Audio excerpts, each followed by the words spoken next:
turns to shit, okay? It's true. Welcome to the DragonShip and Skull, everybody. We're going to have some fun tonight, man. We got it loaded up for everybody. We are live. And let me just start this out right. Oh, yeah. We're going to talk about some fun things today. I've kind of had a great day. I got a few questions from some of the guys in my subscription based men's group about dating coaches, and some of the guys, the majority of guys are single that are in the DragonShip, the membership. And I just have to say, I'm not a dating coach. So let me put this up real quick. But we're going to have fun with dating coach. So let me just go ahead and put this up. Just be real clear on who RP Thor is. RP Thor is a mentor. Primarily when I do consulting, believe it or not, I started with fitness and it's kind of grown from there. I also did consulting for power line work. It's grown from there to relationship mentoring. That's right, long-term relationship mentoring. My experience is over 30 years in long-term relationship. So I have some experience there, and I've worked with other couples. And, it's a tough thing, but it's a good thing. Relationships are where we naturally gravitate to, particularly men and women. And it's a beautiful thing. It gets stale, and you're going to have to maintain them. And there's lots of ways to do this, and they can last. It's too easy to quit these days, and there's a lot of incentives not to. That puts a lot of folks back into the dating market.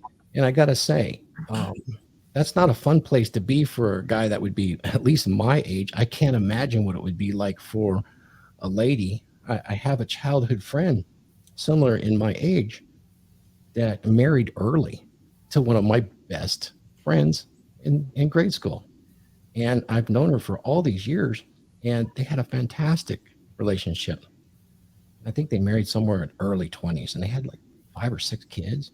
And unfortunately, he died at 51. So she re-entered the dating market. And I've heard some of the things she said. I can't imagine. Imagine being a person like that, a woman that has been happily married to your alpha, your provider, and then losing him and going back into the dating market. You know for a fact that no man that ever comes up that's qualified for her is going to match the husband that she lost.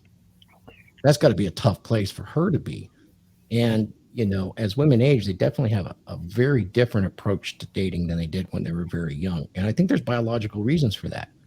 And there's a huge need for dating coaching right now because of the lockdowns, social constructionism, what's happened to the millennial generation, and the fact that a third of young men are sexless and socially awkward in the West. And it's growing. It's growing past the West. So it looks like, to pick men back up to where they need to be and have the social acuity to actually be attractive to women, this coaching thing has come up for dating. Obviously, I've been out of the dating market for many, many, many years, but some aspects of relationships do cross over into dating. So I'm going to bring up the panel, and we'll talk to them. And the panel, we're going to have some guys that are really thick into this. And this is a good thing because I have dating coaches, actual dating coaches that are active in the field right now on the panel to talk about this gluttony of women dating coaches that entered into kind of the pseudo red pill space all of a sudden. It was men for many, many years that were offering this dating coaching. Now I see women and I've categorized it into several categories. We'll talk about that in a minute because I think that there are some, I know my title was kind of clickbaity, but there are some women that offer some reasonable advice. I don't know if I'd hire them to be a coach, but they offer reasonable advice and seem like super. In fact, every woman who we're going to show on the video clips today seems like an awesome person. But as far as advice and hiring them to train a young man to be attracted to women, I really have to put on the brakes there kind of and stall and take a harder look because of what they say and see what their experiences are. But I do have men that have experience. I think experience is probably the most important thing when you're actually coaching or mentoring somebody else is to check for what is the experience of your coach? What is his success record? what does his client say about him? What is the long-term track record? And why I say the long-term track record, I'm talking years.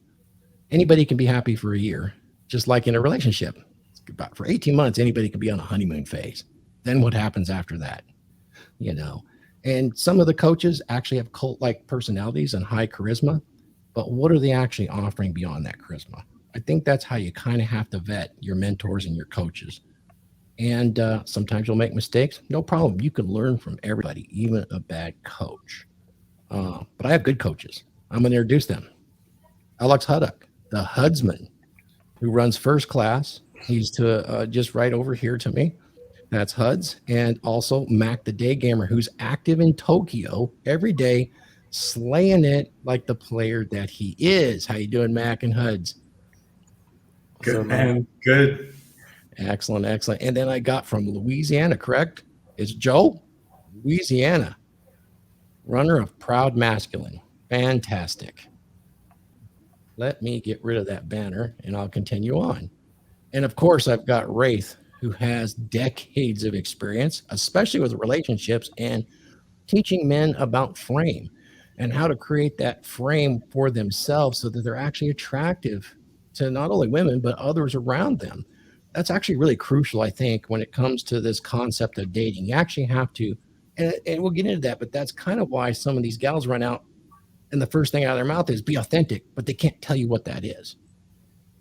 What does it mean? Well, I can tell you right now, Raith Thor can tell you exactly how to discover that and make it authentic. And right next to him is another man that does exactly that as well. And that's Mark Daniels from Mark's Inspiration. And we got a couple of great guys with us, young guys. They're out actually, they're stomping it. In Miami, we got Sam. Sam saying yes. Sam doesn't say no. I do to these girls, but all the time. That's excellent. And we got the Slayer of Phoenix, Randall, who him and I have met and slung some iron. Good deal. Good to see you there, Randall. We're going to want your guys' input into this as well as we start to play. And I'm going to bring up our last panelist, who is an incredible man of means. And he is Phil Foster, fitness guru extraordinaire. And he is also a relationship mentor, much like myself. I've been in a lot of long-term relationships and had unique relationships with the females. And we'll be talking, Phil, as you probably heard, about some of the female dating coaches out there, because it's kind of exploded, and I see why. They're very attractive. There's a lot of men that are very thirsty, and they want to know the secret. They want to know the easy button. So we're going to have fun chopping this up today. I think it'll be great. So do you guys want to know the categories that I put out for female dating coaches? I put them into 3 categories. Does that sound like fun? Let's hear it. Here's my 3 categories, okay? I have in the female dating coach arena, and some males fall into this too, by the way, is I did some research in the last couple of days, listened to a lot of stuff, is I found that some coaches are actually pretty good. And I call them the duplicators. When I mean duplicators, they collect and repackage red pill content that's been existing for years, kind of give it a bit of a feminine spin and put it back out there. Some of our good friends here are doing this, and they're the replicators. And I think they're actually starting to gain some traction. We got Pearl, we got Allie out there, we got Torsia out there. We got others out there that are doing this as well. It's pretty amazing. I'm sure I missed somebody, but you guys can catch me up on who might fit that category. I don't want to name too many names. And then we've got a different category that I like to call the pick and pulls. And there's guys that do this too, where they pick and pull little pieces of the red pill and interject it into their content in order to get coaching clients, you know? And usually they couple those with 2 things, an emotional appeal and some comedy. So you can learn something from these folks, particularly their content. There's this one little gal, massive respect, because it's hard to do. And that's, maybe we'll see her later. And that's Jessie J. She's a little Filipino gal, really coming up and being popular, but she puts out some of the hard truths that about women's nature, shall we say. That's red pill. That is unflattering, but how she tempers it for herself is with comedy. It's funny, ha, ha, ha, ha. And that does soften the blow, because, I mean, you'll hear our friends talk about male-female sexual dynamics, and someone like a Myron Gaines, who's brilliant, will put it out there, black and white, but the gals don't want to hear it like that. They'll even admit, yep, that's the truth, but it's the way you say it, which is funny because he didn't say it with an emotional appeal. So you have some of these pick and pulls that are doing this, trying to add an emotional appeal or comedy to soften that blow. And then the final category I put out there is kind of the esoteric, foo-foo, stuff that's kind of sales at all costs. It's very pitchy, but it's the plain Janes of the world that look like the girl next door, but there's a lot of flowery word salad that go with it. And a lot of this flowery word salad's a lot around vulnerability, emotional availability. Or is she emotionally available? You emotionally available? Are the stars aligned? Is the zodiac correct? Things like that. And we'll see a clip of that later on. And she's a sweetheart, but you'll see that I'm not so sure that's the best advice out there for men. Some men need a little bit more than that. And that's about as far as my opinions go. I think you can learn something from everybody. But with that, let's get into female dating and relationship coaches, guys. What do you say? I can't wait. This is going to be fantastic. Great. Huds, you kind of got the one up. I'm going to look to you and Mac a little bit on this because this is really this is your bread and butter. Right? True. Yeah, no, absolutely. So what is your first thoughts, Huds? Let's start with you. What is your first thoughts on female dating coaches? You're in the mix. Absolutely. So what I tend to find is that a lot of the female dating coaches out there, they don't realize it. Like, quite honestly, I don't think they realize it. That the reason why they're so successful is because they're a pretty girl. And then the people that are subscribing to them and are following their advice are thinking, oh, like if I follow this advice, I can get a girl just like that. Instead of actually looking at how to attract women. And they kind of, they attach to that specific person. And so that's what I think the biggest issue is with it all. I know we talked a little bit before Thor about it, and I love how Myron does it, where it's if you want to catch a fish, and no, women are not fish, but it's just an example. If you want to catch a fish, are you going to ask the fish or are you going to ask the fisherman? And that's what it is. You need to ask the people that are out there and actually know how to attract this woman. Exactly. No, that's exactly right. And Phil just caught me. I forgot to mention the title of the third class, and that was the esoteric sales at all costs category. There you go, Phil.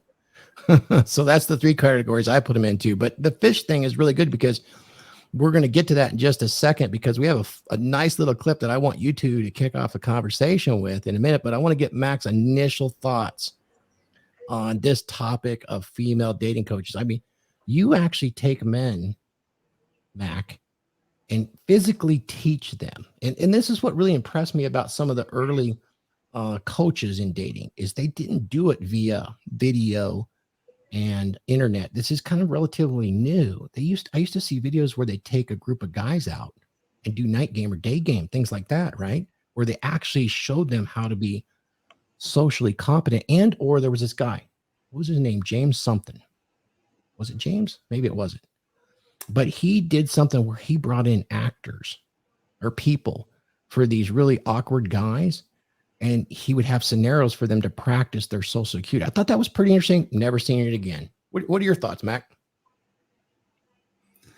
Well, if I'm perfectly honest, I'm not really too familiar with all these new female dating coaches. I don't watch any of their content. I mean, but I'm pretty busy out here, just like actually, trying to pick up women out here in Tokyo, and teaching guys how to do it. But obviously the fisherman fish analogy, I agree with that completely. It's not that women could never give good advice. But it boils down to, do you want to get advice from someone who's actually has experience in the field and knows it innately? Because a woman is never going to ever understand the struggle that it is as a man, to go and approach a woman and pick up a woman by any means, whether it's a dating app, whether it's real life, you know, in life, you know, in nightlife, whatever it is, they'll never understand from a male perspective. So which perspective, who do you want to learn from? Do you want to learn from someone who has experience in the field, or, you know, do you want to learn from someone who just is kind of repackaging material? It's like college professors that teach business courses. They teach business courses, but they've never actually made a fucking cent from, you know, from business. So yeah, personally, it just makes more sense to learn from someone who actually does it and has success doing it. But, you know, it's just funny because it's like, you know, it seems like I said, I'm not even familiar. I know some of the names, yeah, but I don't watch any of their content. I really don't really pay attention to them. But it seems like they could start bringing in.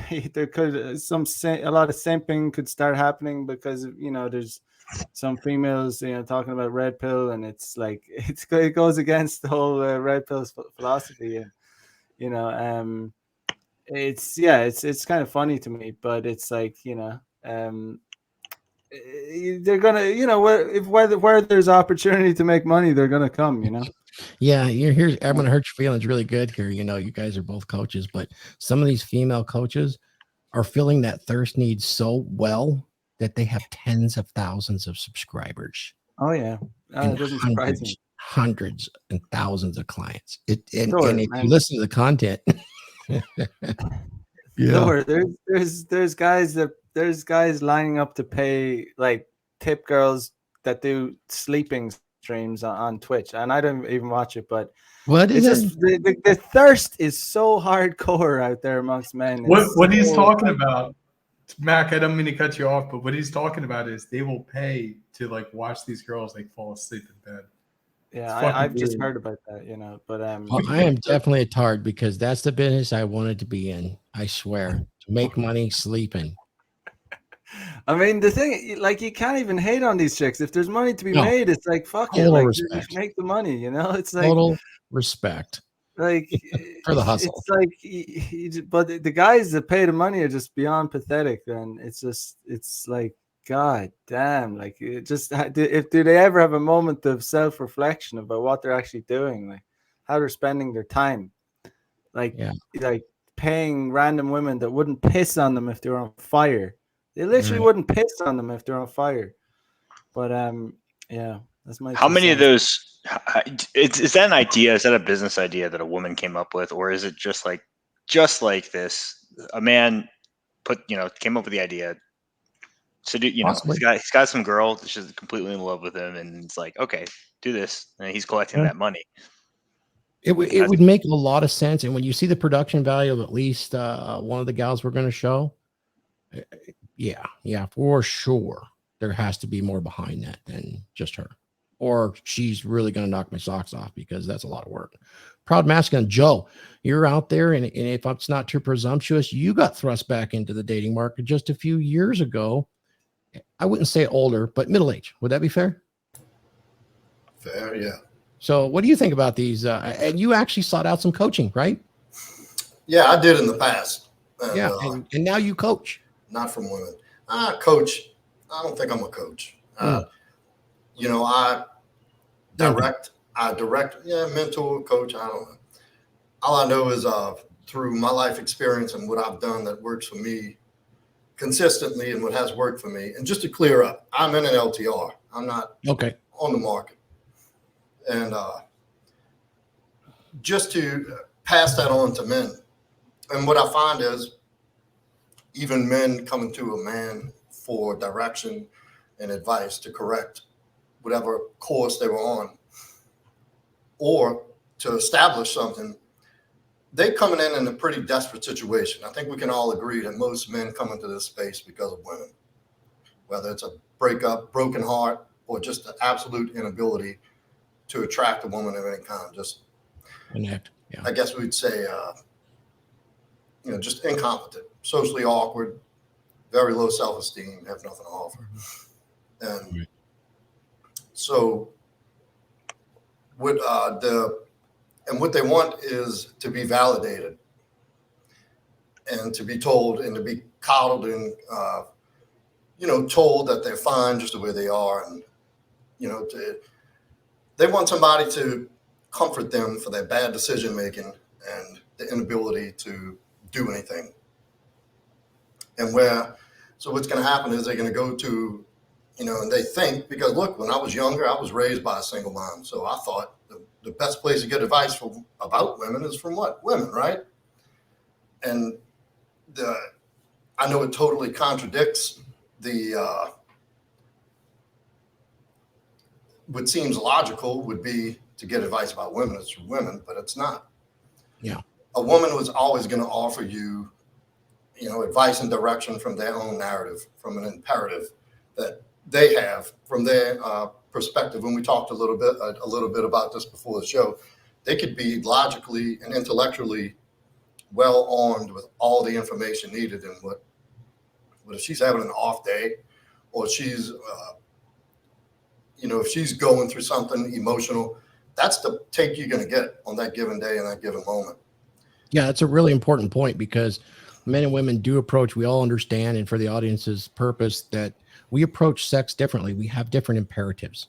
We've talked about those imperatives. Women have two. They have the need for that supreme alpha seed, yet they also reserve for that provider protector, and they don't often come in the same package. Men, we have the imperative to spread seed, unlimited sexuality all the time. I mean, to the day we die. That's the purpose, And like so Mac, communication is different. I don't keep up. I don't look at any of the channels, so Okay. I couldn't even tell you what these women are offering. Well, But we're going to show you. I could tell you from experience that women are going to tell you exactly what they want out of a man in that moment. Mm. And the fact is, they can't even explain why they want the shit they want. Explain the asshole who's never without women, or the woman who gets beat constantly and can't leave the guy. And then look, I know that has something to do with old trauma and emotional trauma and whatnot. But it's true. They can't explain why they can't say no, or they can't explain why they say yes to that guy who they just met 30 minutes ago and they banged him in a hotel room. So, and the guy that comes to a woman in that state of mind is super vulnerable. He's going to go for anything. And it's bad direction. And you're never going to get the total truth of what it takes to consistently put yourself in a position to win with men, to win in the dating market, the sexual marketplace, and even in a relationship. You're never going to get the total truth from a woman about that. Yep. Whereas, and I know I'm pretty confident the guys on this panel, I know you for sure, I know Mac for sure, I know Raith, the other guys I know loosely, that, I'm going to tell you the uncomfortable truths of what you're doing and why you're doing it. You're never going to hear me say, oh, just be yourself. That's good enough. You're good enough just the way you are. That's a fucking lie. Yeah. And there's going to be truths that I'm going to tell a guy that a woman wouldn't. Harsh. Yep. Well, speaking of people that are going to tell you the uncomfortable truth, but in a kind of a nice baritone, that would be Phil Foster. What do you think about these coaches, huh? Female dating coaches. Oh man, I'm going to side with the first three gents that have said something. You got to tell us. You got to tell us what you think. Come on. No, I'm going to tell you this like this, man. I would never take information on how to pick up women from another woman, ever, in a million years. I would go out there and hit my head over and over until I figured it out myself. I think female dating coaches that, they've niched in here for the simple fact is the thirst is so friggin' real with these guys. They have no friggin' clue. Kind of like what ProudMasculine was saying, like they have nothing to offer or anything like that. They got low self-esteem or whatever, or they come through these situations through heartbreak. Obviously, most people find the red pill through getting thrashed on by life. It's like swimming with a great white shark. I mean, you just get chewed on. And then eventually you discover the red pill. Well, why won't she bang me? Why won't my wife bang me? Why, all these questions get put into the internet, and that's what happens. I think female dating coaches, honestly, they offer very low value. And I think that they've niched in because these guys, they think that they're going to get an edge when it comes to dealing with women. Okay, well, it's a woman's insight and I want a woman. So let me go ahead and get that information from her. And that way I can lock a woman down and bang her or whatever I'm going to do with her. You know, the simple fact still remains that the information is coming from a woman. It's coming from a feminist perspective or a feminism perspective, in my opinion. They've all been relatively touched by feminism. That is, they've been programmed, you know, throughout life. And I think that when you have that kind of information trickle fed into men that are looking to understand women better and their nature and how to handle them and how to pick them up and how to date them and how to bang them and how to build a relationship with them, really and truly, you're getting trickle fed information that's basically feminist based. It's I filtered. think, excuse me, sir. It's filtered. Oh, 100%. And it's 100% to the narrative of what's going on with that particular female dating coach. Now, hey, kudos to them for scratching something out of this planet, you know, and making some money. But I think that men would do themselves a better service instead of a disservice by dealing with men when it comes to understanding women's nature. The great thing about this panel is there's a lot of gents that are a lot older than me that have had a lot more experience than I have with women. And so being around guys, even the younger gents, you know, you can learn a lot from another man faster than you can learn from another woman. And that's just my opinion. Yep. You know, I think that socially speaking, I mean, men are on top of women. So you know where I stand, Thor. I mean, yeah. No doubt. And you know what? I completely agree with you. And I'll add something, though. There is value here. The value is women, they communicate they're masters of subcommunication socially, and they're masters of the emotional appeal. And you can learn from that because certain men that have high charisma also use some of those techniques to reach to women. They'll emotionally appeal for them and they'll use it as bait, like on that fishing hook, and they can use that and really, really reel them in. So it's an interesting concept. So at least if you observe some of those behaviors, you know that you're going to get it filtered. Number one, you're going to get a lot of emotional appeals, and it's going to be based on her solipsism and what's best for her. And that's kind of a logical fallacy. That's that anecdotal evidence of me, and what I see must be the same for everybody around me. What that'll result in too is women are so connected socially, is whatever the trends are, that's where the coaching will be. So if years ago it was feminism, go girl, that's what the coaching will be. As we swing to the red pill, we're getting the pick and pulls and the duplicators coming because it's starting to trend upwards. At least that's my thought. So Phil, I think we're really kind of on the same page. And as far as the women being able to discern, of course they can, but they have trouble with the decision only in the fact that they can hold two contradictory thoughts at the same time and feel like they're not contradictory. I could prove this, and I proved it to a super intelligent woman with just this one statement. And she said, women are not like that at all. And I said, great. Then tell me why you have trouble choosing where to go eat. And this is what it was. It sounds like this.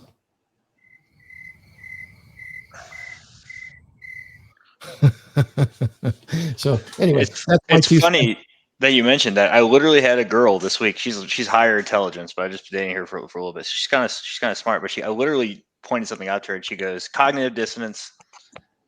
She says that she understands that about herself. Mm-hmm. Even the ones, if they're smart enough, they understand that they can just, you know. Yeah, there's a lot of issues with women that converge, and thank God they do, because they're a beautiful thing to be able to hold all those together with those emotions. It's quite a counterbalance to us, but I don't think I would rely on it. And I'll tell you, even for relationship guidance, I've had experience with this. You know, there's a lot of gals out there counseling professionally marriages that are in trouble, that have never been married, and they've been indoctrinated through feminism, and they're encouraged to offer advice that is actually destructive to the family. We'll leave it at that. That's what you're up against. So choose your mentors and your coaches and counselors wisely. So let's move on. Just want to say one thing on the fact that women are so indecisive. One of the things that, one of the most essential things I always tell guys about the first date is that it is imperative as a guy that you have to decide. You cannot compromise. You have to decide almost everything. You can compromise on the date and time, but as long as you put it out there. But on the location, you have to be like forefront about it as a man. You cannot like leave it up to too many guys are like just willing to just get a date by any means possible, and they don't realize when they start leaving it up and not deciding stuff, to become more and more unattractive to the girl. But yeah, Damn, that's so true, because assertiveness and command presence is so damn attractive to them. It's like wildfire. So if you let go of that, you're just not the guy. Yeah. Yeah, and I want one quick thing I wanted to say that I meant to say in my little spiel is that, like, for an example, if you get a female dating coach, is what they're calling themselves, in her early to mid 30s, whose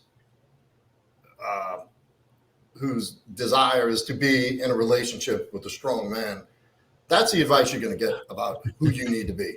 If you get a chick in her mid 20s who's, you know, out doing her party thing, that's the advice you're going to get about the guy you should be. It's all based on where she's at. It has nothing to do with her experience or the truth. It's going to be based on where she is. And it all goes back to what, you know, the solipsism, and you know, they just assume that because they're in that phase or they're in that state, that's what, of course, that's what everybody wants, right? And it's not the truth. And it's only gonna. Yes, that's brilliant. I brought that up because we're going to see that in the videos that Huds has. Yeah, I just wanted to say that's brilliant. You have to look at what age is this person and what is their relationship status. Like how can they be giving you advice when they're young and just having fun and just either trying to make money or whatnot? Are they actually coming from good intentions? I love that, Joe. They're going to give you the same advice either way, because I think the younger chick is going to be like, wow, this guy's asking me for advice. I don't want him to have any chance out here. I accidentally want him to fool me. Yeah, he'd be a nice guy. Like, they're going to tell you that no matter what. there's a great piece. What is how to date women by degrees of by their age bracket, by Chateau Artiste.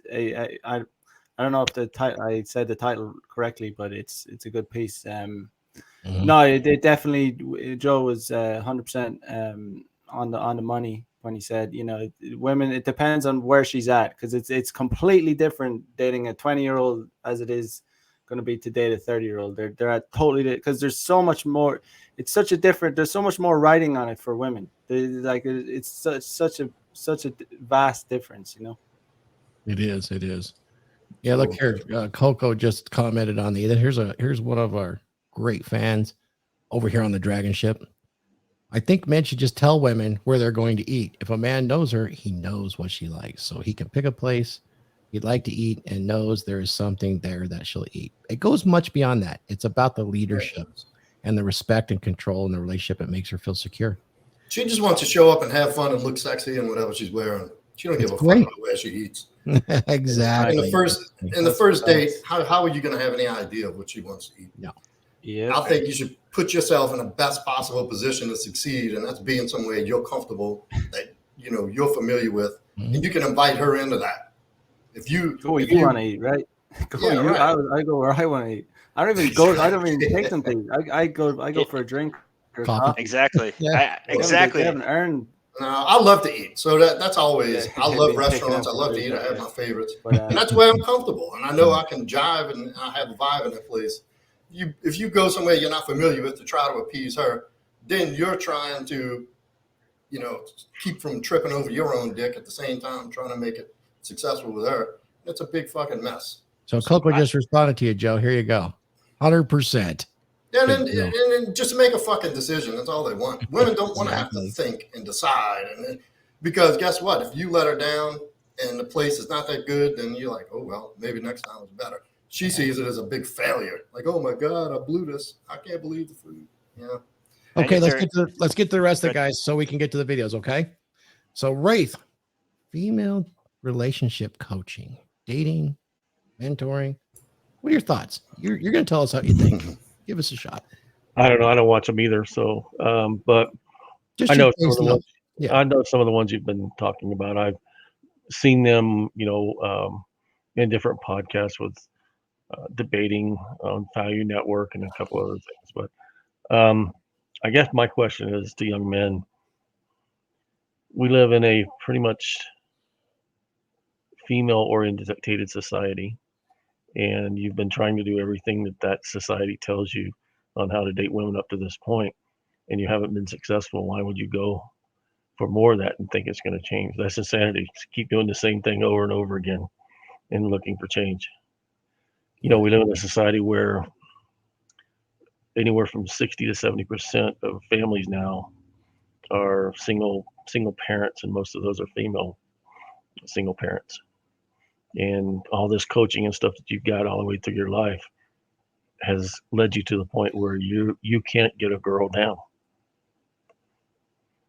And just following another woman's advice isn't going to get you a date. Right. It's not going to get you laid. Because like a lot of everybody here said, most women don't know what they want in a man. They do know what they don't want. That's true. So that's how I start my question is, what don't you want in life, not what you want in life. It's a good place to start. Yeah. So, but like I said, I think they serve a purpose. I think there's some that are more geared towards trying to teach women these days how to be women men would want to make it desire. That's starting to come on, I think. Yeah. It's still small, but I like the idea of it. I really do. And I think that's where you'll see the dating change goes. Mhm. Because I think most men naturally know how to act. It's what they do to try to meet social norms Mhm. that prevents them from acting the way they know they need to act. Way too many times I talk to these guys, and you do this, and I know all you guys have talked to other men, and they'll sit there and they'll start explaining why they think they're unsuccessful. Yeah. And why they're unsuccessful is they quit. They stopped being true to themselves. They stopped being their authentic selves, and they gave in to what everybody on social media says. Yeah. And 90% of what we do as mentors and coaches is to teach men just to be themselves. Embrace the confidence that you need. Embrace that confidence and use it. You kind of got to get some mentorship to understand who you are, because you got to get the hard questions. Right. That's part of those rites of passage, is just to understand what the base level you is, and then you build from there. And that is when you're actually start accomplishing those things and developing.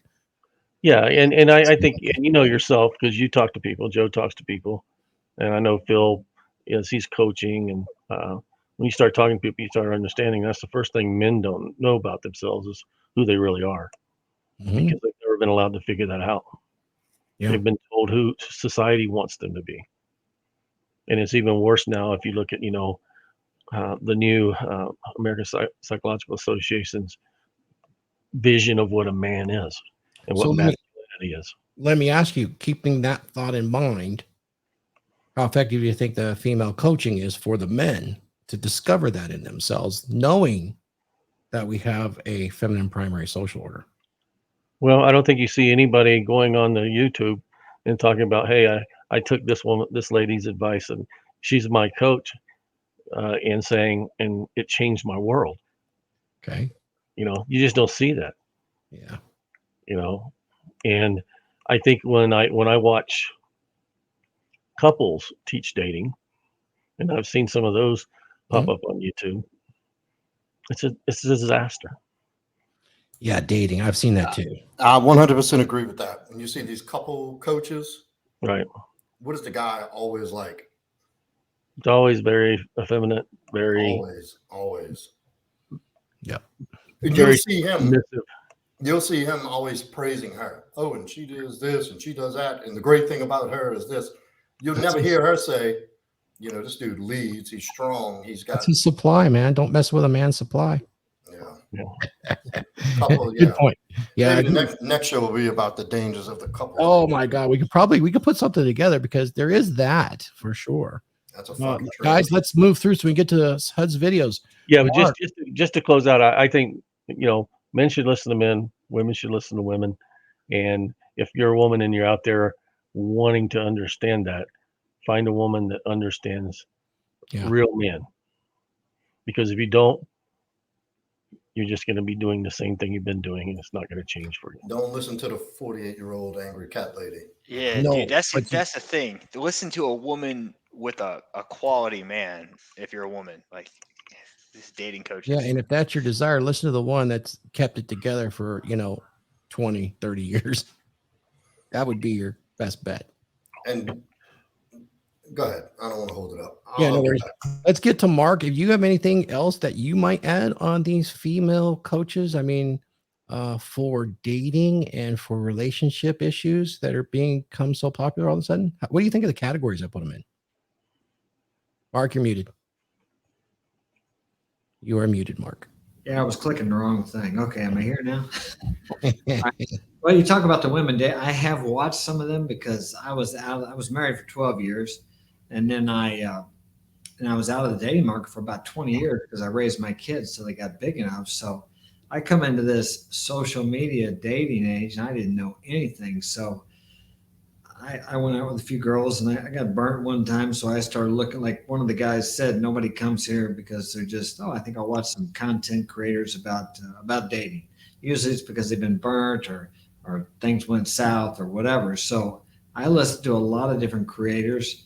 And I did listen to some of the women, but I honestly can't tell you who any of them that I listened to were, but I can remember the men because to me, they just don't have the backbone. If you're a man and you're going through a hard time, 9 times out of 10, if you're using them as a coach, I never used one as a coach, but what they're going to say is, well, just tell her how you feel.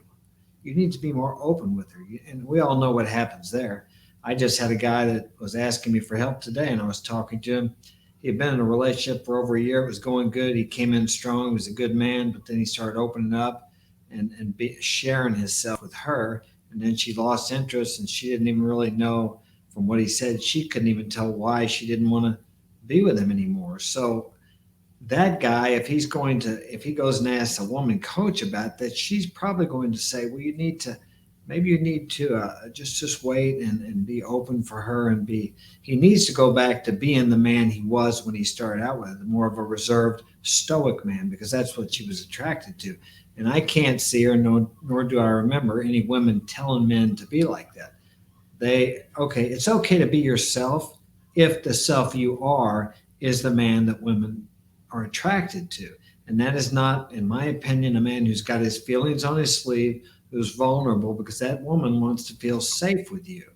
And she doesn't feel safe with a man who's weeping or crying at every time, something happens, or if he runs over an animal in the street or something like that. So women it comes from their perspective. And as we all know, men and women are different, contrary to the social narrative of this modern age.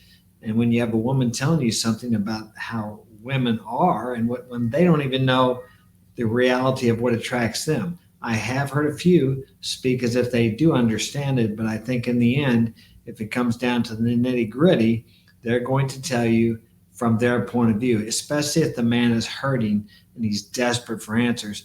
I don't think she's going to say, you just need to cut that off and walk away, work on yourself. And if she comes back, then you've changed yourself, and then you can see about getting back together with her. I've never seen a woman say that, but as we're a man, and I think like Joe said, and maybe Raith too, we're going to tell people what they need to hear. If it pisses them off, too bad. This is what's going to work. And if you don't want to listen, then I can't help you. A woman is more worried about how the man feels, and she wants to nurture him, I think. That's just my opinion on it. No, that's great, man. I really appreciate that. At the end of this, I'm going to, once we watch the videos, I'll tell everybody what I think about also how men coach women on dating. I actually think they're better than women teaching women to coach. But we'll say that to the end. Randall, you have anything to add? And I'm going to have Sam, but we want to get to those videos, so let's keep it brief. There's something that we haven't heard yet. What's your thoughts? I mean, you're a young guy. You sought out coaching, Randall. It's worked pretty good for you. You and I have worked together. And you're familiar with some of these, in the different categories. What's your thoughts on them? So I've had more to deal with the people in the third category, the woo-woo, the feels good type of Yeah. coaches, because back in my blue pill days, those were who I watched. Mm-hmm. Because I went to these women for self validation. I went to them to be told that I was good enough as I was. I wasn't ready to face the truth from Thor, from Raith, from John. Have my flaws pointed out was painful. And a lot of these men today are not taught to seek out the pain. They're taught to avoid it. So they Yeah. run to these women coaches to get their validation from a female, and then that's why they're willing to pay them money, is because they think that's what a relationship is. The man gives money, the woman gives good feelings. So that's why you have these simps out here watching chicks fall asleep on Twitch. That's why there's hot tub streams, is because it's easier for the man to just pay them than to improve himself and earn their attention. Wow, Randall. I appreciate you, man. You have some good thoughts there. For such a young guy, I'm glad you're here. That's excellent because you've experienced it and then you've moved on. So you did learn something. Felt good. But what the real medicine is something different, isn't it? Yeah, it was a salve, but it wasn't the cure. Excellent. Sam saying yes. Yeah, basically, so I was married before, and the way I attracted her in the first place was just me not caring as much, and it was actually some of the marriage counseling that I went through from a woman, which helped dissolve that. Oh, tell us, please. Yeah, so basically, she was saying, "Oh, you gotta be considerate of her feelings and this, that, and the other," and that was exactly the opposite of how we got together in the first place, which ended up ruining it. And so afterwards. Oh, because this was a period when I just started to come into my own, about 25 when I met her, which is like the time when you really kind of come into your own as a man, in my opinion, for most men. And yeah, so after that kind of fell apart, the red pill space, as it were, kind of just told me it was okay to do the things I was already doing. I was already naturally like that before I started listening to any type of female advice whatsoever. Best thing to do, in my opinion, is to listen to men. And like Raith said, you're just retraining yourself to be how you are, to be dominating and to ask, to tell her what you want and to command respect as opposed to demanding respect and to do what you like. And when you start seeing the responses, that's really what makes the difference. We're action oriented, So listen to a woman. I think, first of all, it's so antithetical because if you actually want to be successful with women, you consider what women have to say, but it's not like it's kind of amusing, right? Okay, I'll consider it. Great. Yeah, but you're still about your mental point of origin and what you want to do. So putting yourself in that frame in the first place is oxymoronic. And yeah, I just think that like the whole idea of first of all marriage counseling, but also listening to women with regards to relationships, just a horrible idea. I think it's Donovan who says if a woman is leading the relationship, she's leading it off a cliff. So you have to like that goes with anything. So yeah, that's my 2 cents on the matter. Okay, sounds great. I mean, that's fantastic, guys. I want to just stop right here just for a second. We got at least 20 people listening, and I've got 10 likes. So let's get the likes up, share the stuff. And by the way, that's just my channel. This week, we are live on 2 other channels. We've got Huds channel we're broadcasting to at the same time. We got Glenn Lawrence Presents. His woman is in the chat, so she's helping us out there as well. And next week, all the YouTube channels will be streaming the DragonShip. So share and like. I mean, this is great stuff, guys. Yeah, sure, it's a small audience, but you're not going to get this anywhere else. So check it out. Also next week, I'll remind you at the end, we'll be moving to Saturdays at 10 a.m. Saturdays at 10 a.m. So that'll be really exciting to make the move.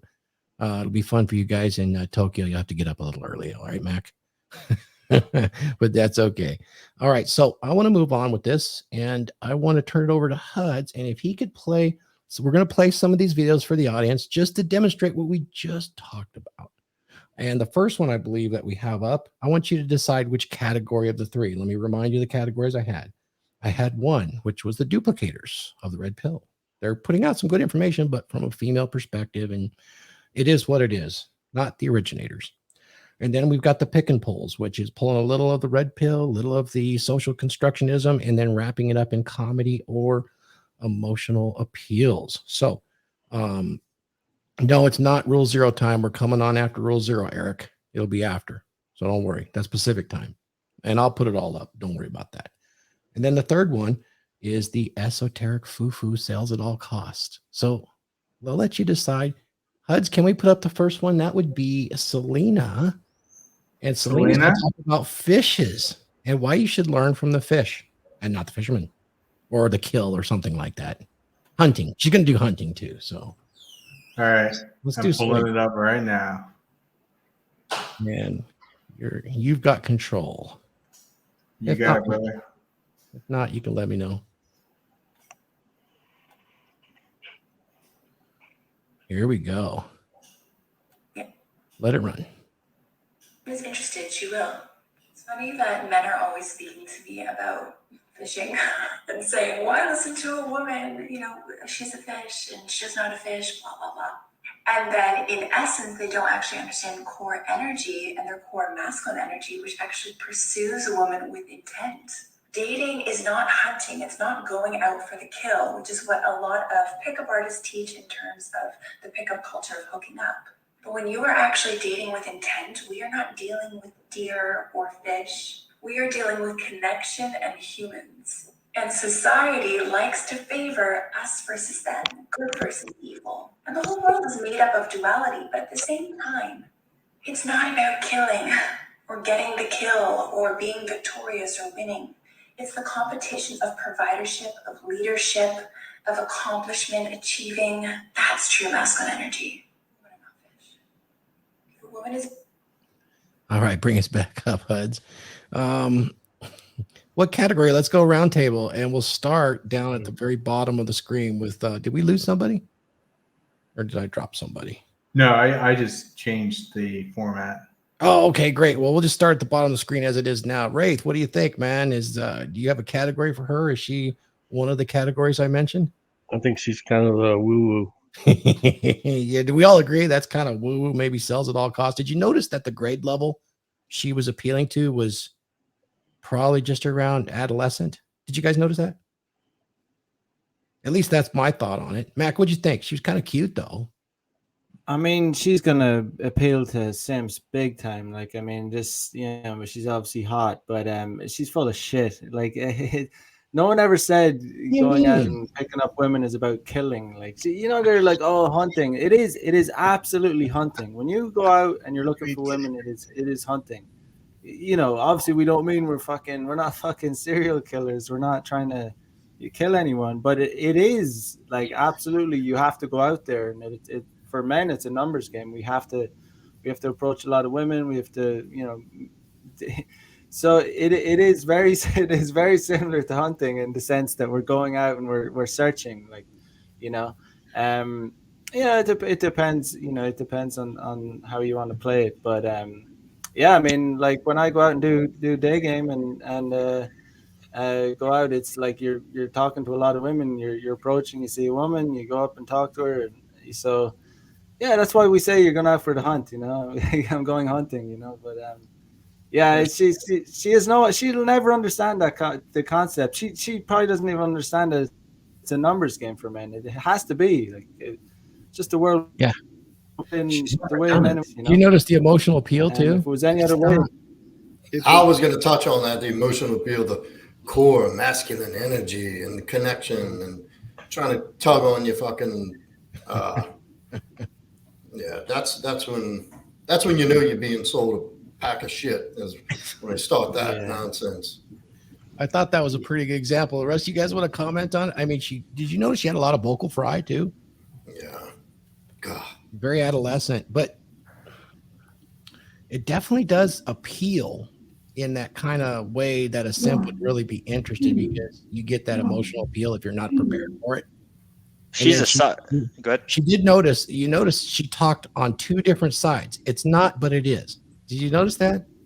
She made the comment that it is, but it isn't. She was holding two different thoughts there. Good example. Look at what did we say earlier about age? Like, where's she at right now? Matt, based on your professional opinion and your experience, where's this chick at in life as far as what she's looking for from a man? Well, I mean, she's obviously talking about providership. So she's talking about, you know, she's at that, you know, she's probably appealing to the girls in their late 20s. Exactly. Perfect. Yeah. If a woman, Now it's about the connection and the energy and this, that, and garbage. Like, just garbage. You know, she's she's no idea that men can't operate like that. Oh, you know, it's about connection. And how are you going to find the connection? You have to go and meet chicks. You have to go and do a lot of approaches. You have to go and deal with a lot of women to find one. You know. Well, you got that, but also, I mean, when she talks about positive male energy, what she's really saying is, I want someone that meets all my needs without having any requirements for me to meet his needs. That's exactly what she's saying. I mean, I think if a woman is reassuring you of something, she's lying to you in most cases, because it should be the opposite dynamic. She's anxious. You're, you know, it's a good relationship. You know, you're assuring her it's fine, it's okay, don't worry. If she's reassuring you, that's a problem, and that's the whole dynamic of this. Oh, it's okay, like no. I think that appeals to the desire to be mothered to these. Yep, that's it. Yeah, that was pretty interesting. How'd you got a comment on her? She's a sweetie, but all of her videos are like that. But she's not that great looking. Take that makeup off. I didn't say she was good. I said she's a sweetie. She's fun to watch as an entertainment thing for sure. But you know, they'll contradict themselves all the time. I mean, if you've never seen the girls on Fresh and Fit, you'll see they'll say one thing and then they'll say the exact opposite in the next sentence. You know, like, right. It's what they do, and they project as well. You know, like women will say they want a guy that's, you know, about that'll be vulnerable and all that. And what they're really saying is they want to be vulnerable with a guy. They don't want the guy to be vulnerable. That is correct. Excellent point. Coco, you're right, but make the assumption, because all we have is the video. So on the assumption, I will guarantee she's a woman. That's what she wants, because that's what they all want. It's in your nature. Good comment. Thank you, Coco. Yeah. Anybody else want to comment on Selena before we move to the next one? I just find it so fascinating because, like, literally, this girl's young. I don't think that she's late 20s, but she's preaching to late 20s. And she's acting like an authority at like 23, 24. Maybe she's probably 25, 26, to be honest. And she's acting like an authority to those older than her. When, how are you an authority? What makes you an authority? And I find it fucking fascinating, to be honest. For me, it's that sells at all cost. Yeah. You know, in the category. She could genuinely think, and this is the scary part about taking advice from a woman about dating, is that she could genuinely think she's coming from a good place, trying to help somebody. I think so too. They could realistically believe that shit. And I think all of them you'll see tonight's like that. Toxic, destructive advice. I mean, but that's the issue. That's the issue, Joe. Is exactly. that she doesn't believe it herself. That's where the problem is. She believes that she's doing something good, but she doesn't actually believe it herself. If she looks at herself in the mirror, she doesn't believe it. But she doesn't think about that. And that's what I see with a lot of these female dating coaches, is that they give advice that sometimes can be good advice, but they're not looking at themselves in the mirror. Yeah, I doubt they follow their own advice. Yeah. It's doubtful they follow their own advice. Right. Yeah. Let's take a look at the next one and we'll categorize it. And that would be number 2 on the list. That's attraction dynamics. This gal, she's I would say she's barely above average. She might be considered, just looking at her, might be the girl next door somewhat. So she has this kind of a simp appeal. And in my opinion, she's conservatively dressed. But I want you to really carefully follow the words that she's going to put out. And she's pretty popular as a one-on-one coach and a relationship coach, as well as a dating coach. Very much geared towards the LER, but I really pay attention. Now, don't pay attention to the fact that she might have had a few gummies prior to this, but kind of get through that, and then you'll see. Back back on their past relationships and they say they wish they could have been more emotionally available.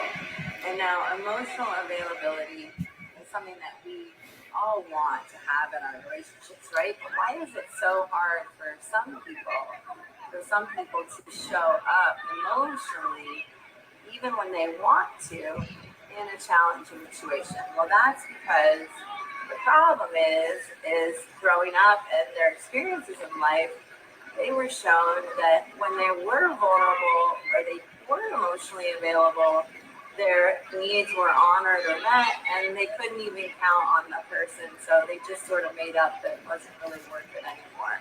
And the worst part about this is it's really hard to have a long-lasting relationship if you pull away when those challenging situations come up. The solution is to understand who you are and what coping mechanisms you've been using from your childhood, how they're affecting you now, and really stepping into contrary action and leaning into showing that emotional side to your partner, asking for help, asking for the connection that you want instead of pulling away, maybe still giving yourself some space, but a little less distance than you're normally used to. And this is what I show men how to do. I show men how to lean into that discomfort so they can be emotionally available and connect with their partner and build that deep intimacy. Okay? Super important. And want to do it, but in the moment, you must have those tools emotionally to soothe yourself so that you can be present and stay connected, even when it feels safer initially to pull away. So to let go of that fear, you must create That's like 3 minutes. Okay. where it feels safe to lean into the connection. Shut her up. Three things, guys, real quick. I'm gonna say something nice. I loved her hat. Oh man, The other I was two gonna words, knock that hat, bro. The other 2 words, Xanax and wine. Big time. So what category do you think she fell into, Phil? I mean, esoteric woo, man. What the hell? Emotional. Hell's Lean it all into your, what did you mean by that? let me lean into my emotionalism with my girl. Yeah, and let me set my whole friggin' life on fire. That sounds like a great idea.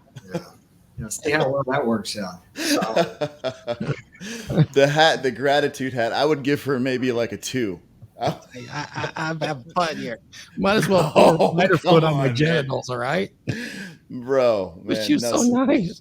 She's so nice. She's got a grating voice. Jesus, man, shut her up. Yeah. But seriously, the Really? big thing for me, man, is that leaning into your emotionalism with as a man in a relationship, you will set your whole life on fire. Be vulnerable? No. Like I would be vulnerable with one of these dudes on this panel before I'd be vulnerable with my girl or my girlfriend, period. Exactly. Dude, I would come. Oh, there we go. Yeah. That's exactly cute. It's exactly. like being married. Blah, It was blah. like being married to her, right? Well, Jesus. I don't care if it's a man. Did you or see her a woman. eyes too? She was half closed, man. She was bombed. Baked, overdone. But never listen to a man or a woman who tells you, the way to a woman's heart and trust is emotional availability. And look, I'm not saying you have to be emotionally immature. You have to be emotionally mature to know. But to constantly vomit how you feel, and this is something that I'm about to do a video on, is feel. I've been hearing a lot of men talk and say, well, I feel like this and I feel like that. That should be like the very last word when it comes to making any decision or approaching any situation, is how you fucking feel. It makes no difference to anyone, or the outcome of the situation is how you feel. Right. And the absolute, and Phil's right. This is why you have boys. This is why you have a group of men that you trust and lean on, that you can tell if you are emotionally distraught, that you can go tell them for a little bit. Then they can tell you, at some point, like, all right, you're starting to sound like a bitch. Yes. Where are you going with this? Why are you telling me this? Do you want a fucking answer, or do you just want to cry? And that the quickest way to push your woman away and turn her off is to start vomiting how you feel about it. Especially if it's, oh, I'm depressed, or, you know, I'm unsure about this. Anything. Yeah. I don't feel like you love me anymore. Oh, You love me? Jesus. I know from a coaching and mentoring standpoint, the first thing I do is I start teaching men how to rethink things, because most of them are in their feelings. And I start every problem out with, how do we solve this problem? And if they get to the point where they can solve the problem, then I'll ask them, how do you feel about that? Yeah. Because, you know, for generations upon generations, men have always thought first and felt second. And what we have today in society is a lot of men who feel first and never think. No, and I hear it. I hear it a lot, not just from younger guys either, some grown-ass men in marriages, and they lead, and it really gets under my skin. Like, just in casual conversation, well, I feel like this should have gone like this, or I feel like we should, like, stop saying that. Like, that's, you putting a bad fucking, I don't know what to call it, like you instill in some really fucked up thinking and ability to be a man when you lead with the words, I feel like. Right. It doesn't And like I matter. said, I spend most of my time not listening to that and telling them, okay, I don't care what you feel. Tell me what you think about this. Let's get into the rational side of life. Okay. And start deconstructing that. And then you'll see that those feelings are why you made the bad decisions. She has a point on that as far as the past relationships. People do carry that forward. Yeah, I but was why? just fascinated by the kind of the word salad and how she got there. Is very esoteric, and I don't think it's very constructive for a man to get that kind of advice. It was very babbly. It was really difficult to follow, but I won't discount that she did have a good point there. And I'm going to address Laura. Why can't we ever have actual women on the show? Well, we can, and we will. We will have some shield maidens on for sure. There's several that work with us, as in our first category we talked about, that are on the ticket to come and talk about these very important issues today, particularly about modern men and women and how they relate in a dating and long-term relationship environment. Because well, I want to say something to Laura. Yeah, go ahead. Okay, Laura, I intentionally don't slam women, and I'm not trying to slam women now. Not at all. Every comment that I've made has been towards men and the way men react to information that they've been provided. And that's 99% of what happens on here. Okay. I don't think I'm the 1%. All right, okay. That's okay. Yeah. Well, but I don't think any of us, none of us hate women. None of us are misogynistic. We just understand that the problem within a relationship always starts with a man, because a man has to lead it. And if he's not leading, that's the problem. Yes, and I'd lead with that. Like, I want every man that I ever work with to understand, like, you're in this because of you. There's nobody to blame. You're not a fucking victim.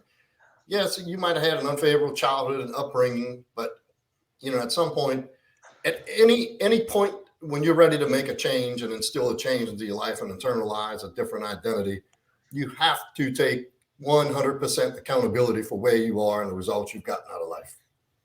Absolutely. Does anyone else have this thing when a woman is talking for a long enough period of time that you just start to tune out?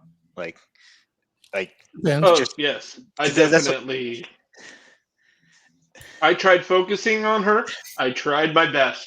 I know. And I started to get annoyed, and then I just tuned her out. I was just like, I don't even know what this chick's trying to say, but it isn't worth the brain span I have to put into this for her to coach. So I don't know if that's how she normally delivers things to her people.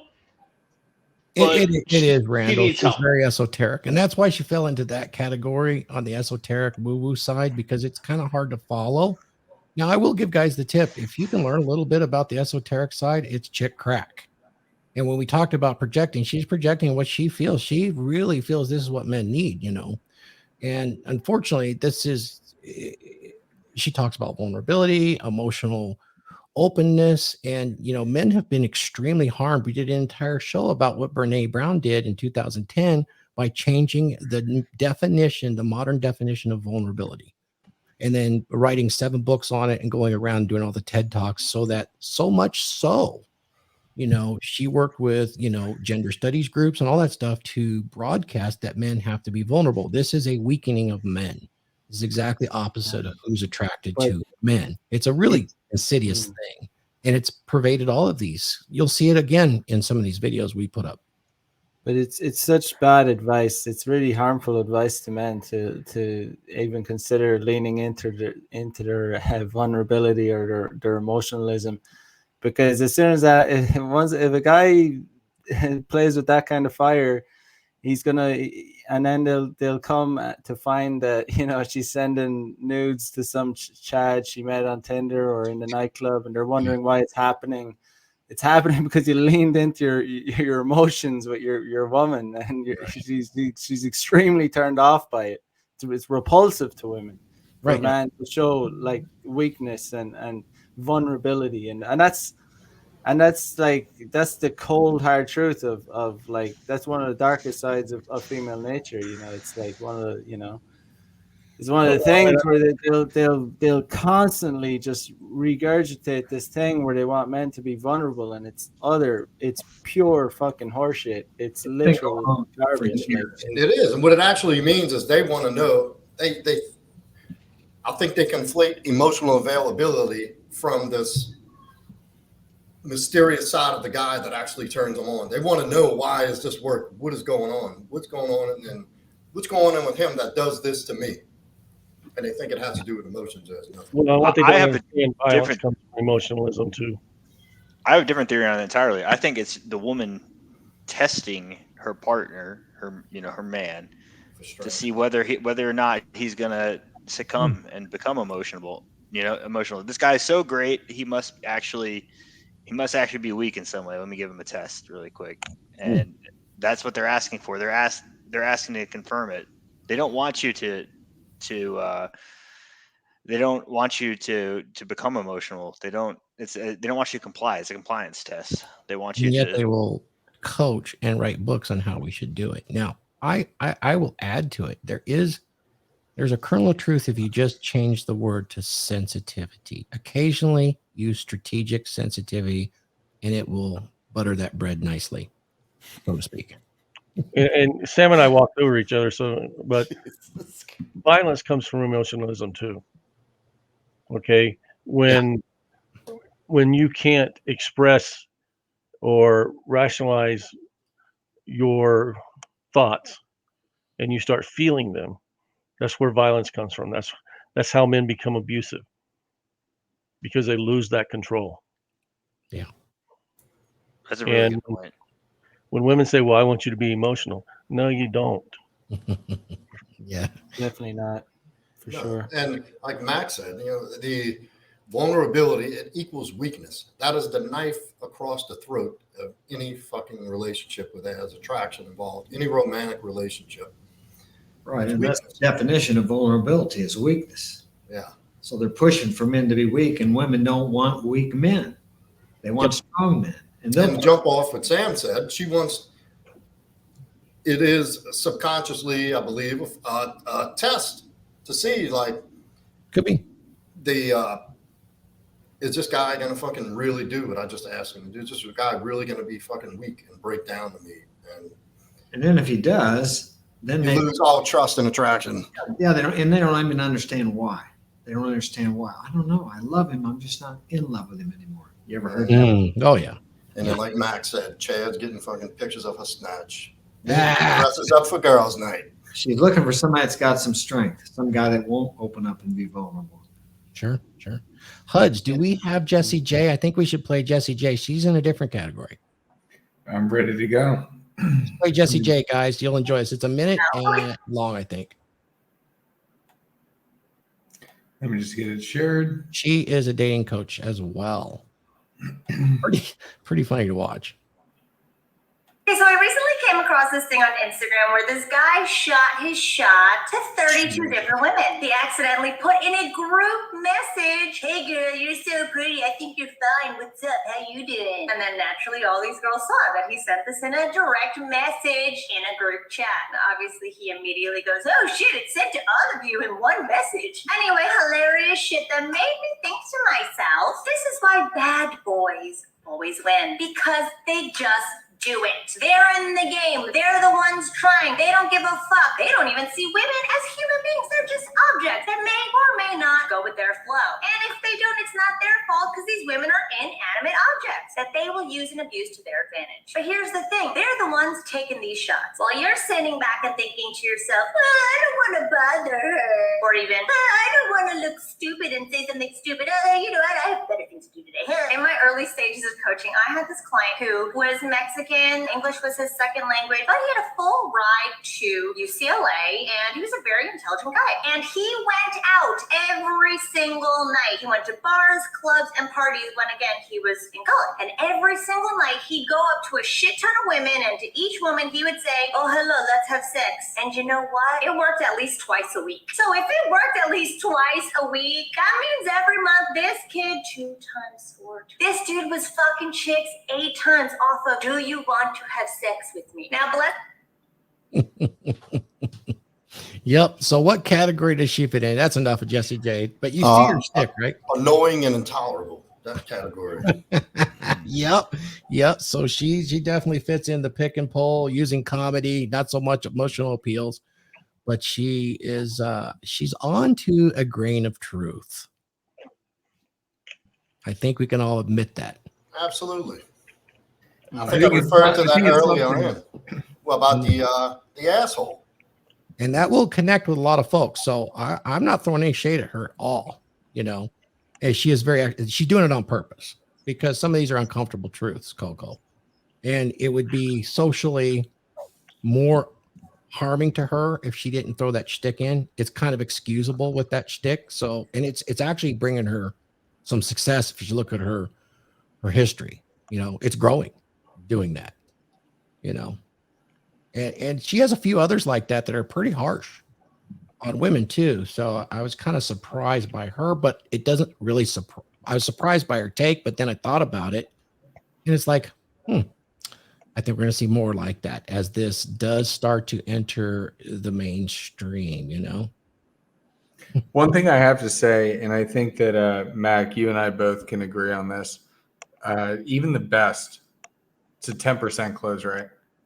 So it's always been a numbers game. That's it. So it's like, Right. yeah, she's right when what she's talking about, but it's just 10% is top tier numbers. Yeah. I don't use that opening. Do you want to have sex? But there's some truth to it. Like, it's not what you say, it's how you say it. Like, there's no real pickup lines. It's like you could technically go up to girls. I wouldn't recommend it, but yeah, like if you do it enough, like and you're confident about the way you say it, it's gonna work sometimes. And it depends. Mac, you know, I got one for you here and I can't believe I'm going to say this right now, but whatever, it's funny. I've gotten laid twice before off of walking up to a girl and saying, "I have diarrhea." But it's the way that you say it and then how you carry it afterwards. And it works. There are no pickup lines. Yeah, you can pretty much say anything if you're confident in your joke and you're having fun with it. Like, it's like, you know, there's just so many different ways to play it. There's not, you know, it's about can you embrace enjoy the conversation, have fun about it, not take it too seriously. Yeah, it really is. It really is just a numbers game. And the better you get at it, the more confident you become, the more success the higher success rate you're going to have. You know, but I mean, part of rejection is just obviously part and parcel of the game when you're trying to sleep with a lot of women. It just is what it is. Yeah, but you definitely get better with practice. I mean, that's really it, guys. of course. Yeah. I mean, it's like, yeah, of course. I mean, it's like going to the gym. I mean, if you've never worked out before, you're only going to be able to do so many reps. It's like, but as you train, as you get better, you start to be able to do more reps. So it's the same with game. You start off, you might suck at it, and you're not going to. You might approach 100 women, get 0, but you keep at it. You know, you close higher and higher. You get more and more successful as you just start to figure it out. You start to put 2 and 2 together, and you know, you just start having more success. You know, even, you know, with the, because it's all about women can you know, women can see when you're not confident, when you're faking it, and it doesn't matter if you say all the right things. Like if it's not you, if it sounds like you fucking studied it or you've read it from a book, she's gonna go, what the fuck, you know? It's just gonna be unattractive, you know. But if you're just not giving a fuck and you're just trying to have fun and you're just like kind of combining your sexual energy with your confidence, it's a good thing, you know.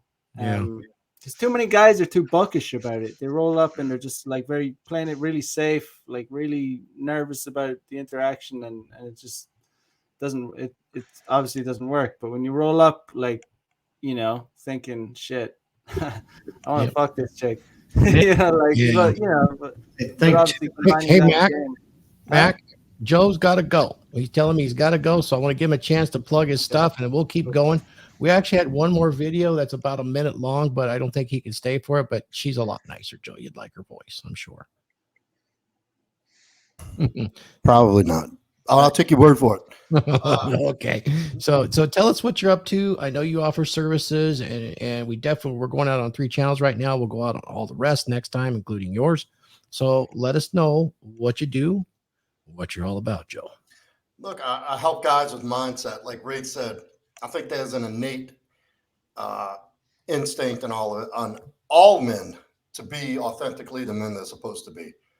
And I just help you find that. Like if you had a breakup and you're trying to get, you know, you put yourself in a shitty position in a relationship, showing up weak, and you're looking to recover that and rebuild yourself, I'm the guy. Relationship recovery, breakup recovery, mindset, physical.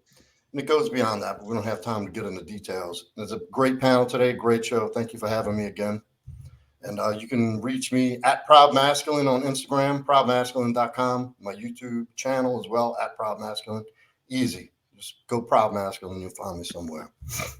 Thanks, Joe. Skull. Peace. Good seeing everybody. Likewise. Peace out, man. Okay, Mac, I got one more. I do. Now, Hud, you have some too, but let's go ahead and finish the last one. Emily. Emily's a sweetie. She's going to talk nice, but see if you can catch what her shtick is. Okay? All right, I'm going to go ahead and share She's pretty popular, and she definitely looks like the girl next door, but watch her age. More about masculine in love. In case any of you don't know me yet, I'm a dating and love coach who empowers driven, amazing men to go from confused to confident in their love lives. Together, we uncover what's truly holding them back in dating, so they can step into their most confident selves, integrate into their masculine energy, and attract their dream woman. Men are taught specific stories from a young age about what it means to be a man. That in order to be successful in life and attractive to women, you must man up, hide your emotions, be tough. And your ability to problem solve and persevere through life's twists and turns has helped you find success in many parts of your life. But they're also the reason why you're still struggling in dating. These stories disconnect you from yourself and emotionally available women. They constantly tell you you're not good enough. Any slip up, any false turn means weakness and failure. And instead of becoming tougher, you start to lose yourself. You've programmed yourself to second guess who you truly are and what you truly want. I know how much emotionally available women crave connection with a high value man like yourself. She doesn't want the cookie cutter version of you who's afraid to open up.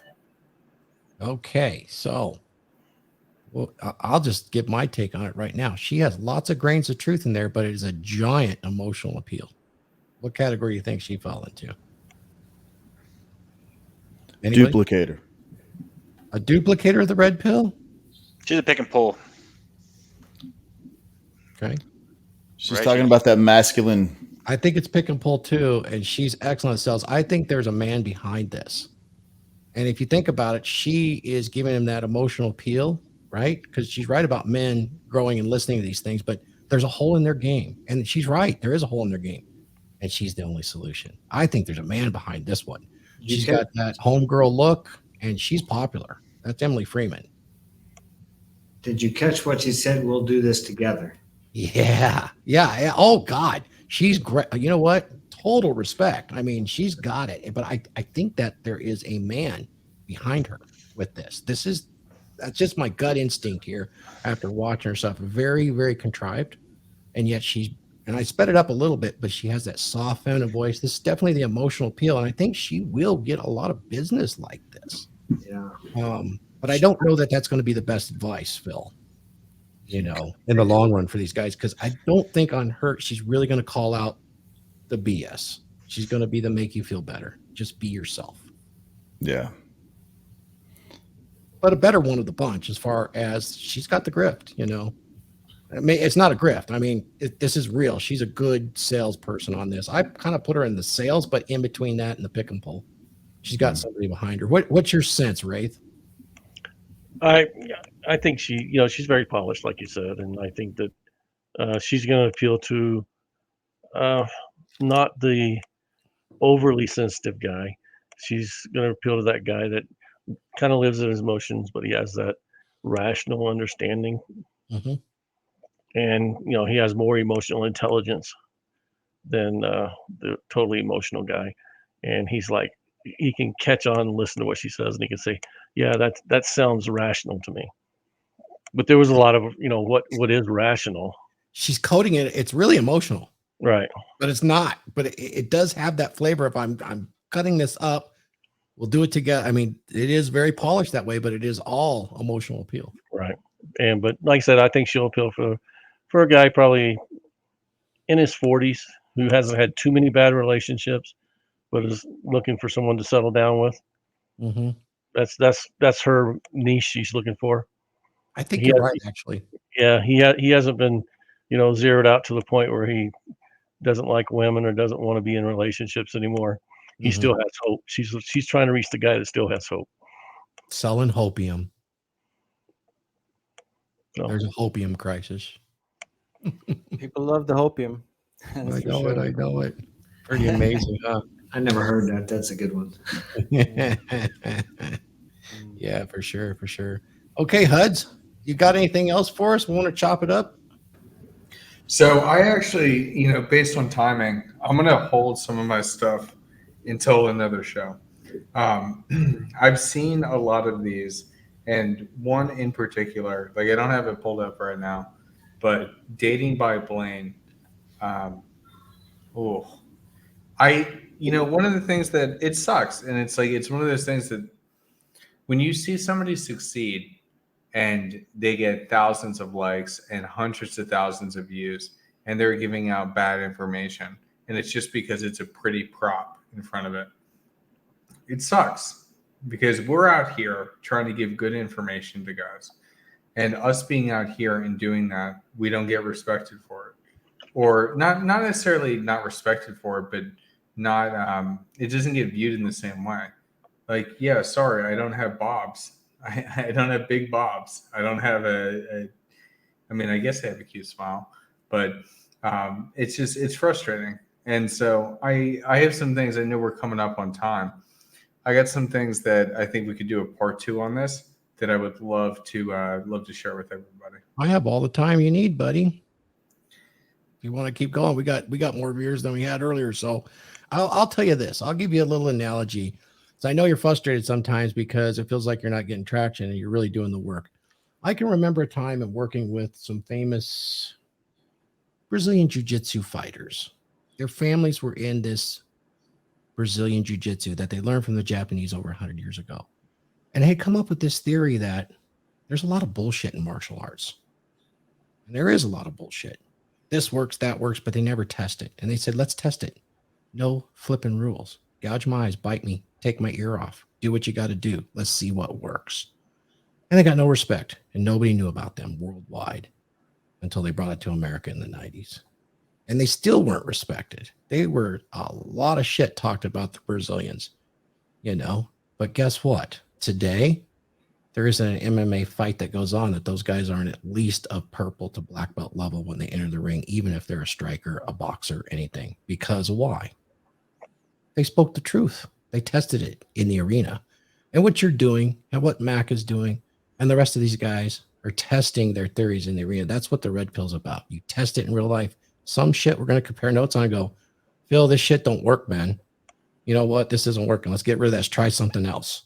And we're going to test it. And he'll come back to me and says, oh, fuck, Thor, you got to try this shit, man. These girls just melt, man. And they'll do anything you say. And they put a collar on and all this crap. I'm like, okay, I got to test this, Phil. Yeah, you bet. You know, I'm using an analogy, of course, but that's the arena of ideas. And it's going to get messy because things get discarded that we have sentimental stakes in. And we have sentimental stakes and we don't want to give it up easily. And so Huds, don't get too discouraged when you see somebody that's really emotional. I'm not discouraged. I'm just frustrated how stupid this shit is. I do have one I can go ahead and throw here. Let's do it. If you're open for it. Oh yeah. So it's so frustrating. It's frustrating, but like I'm not discouraged. So you're right in the mark with it. I just don't get it. Because like you look at somebody like this and getting thousands of likes, and like I have a contract with Instagram myself, and so like I get like $800, $1,200 a month just by doing stuff with them. But like these people, they just blow it through the water. Okay, let's hold up right now and bring us back up. Raith just told me he's got to leave, and I want to give him some screen time here. Full screen. You got it. Right. We'll touch this afterwards. Raith, man, I got to thank you for coming on the panel. I love it. I sure hope you can make Saturdays. You're such a stalwart of information. I don't want to miss a minute. Yeah, Saturdays are going to be better for me because I use Sundays and Sunday afternoons and evenings for consults. So, because I want guys to start out into the week in the right frame of mind. But if the main thing I want to pass on to guys is,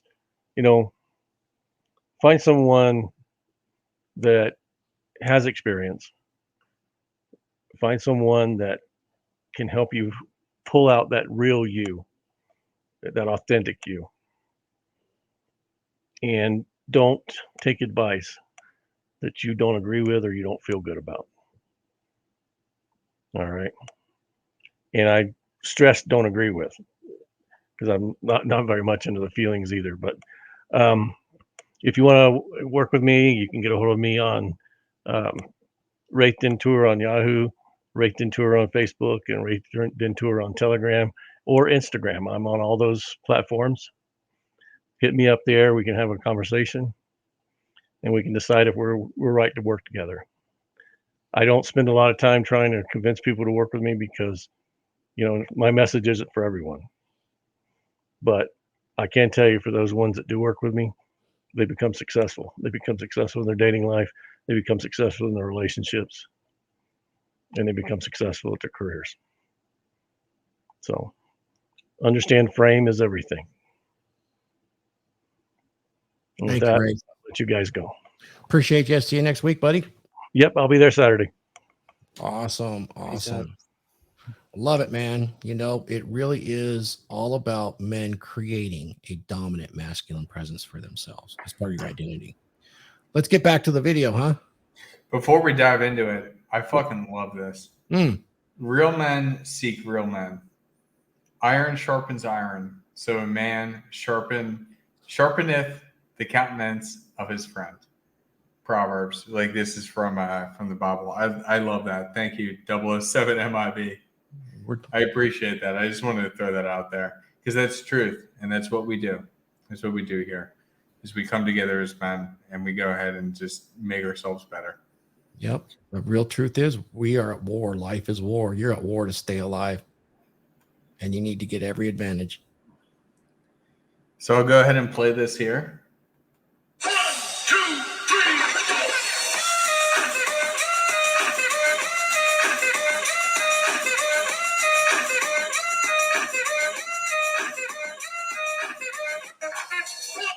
So what I want to say on this is that, yes, you should express yourself.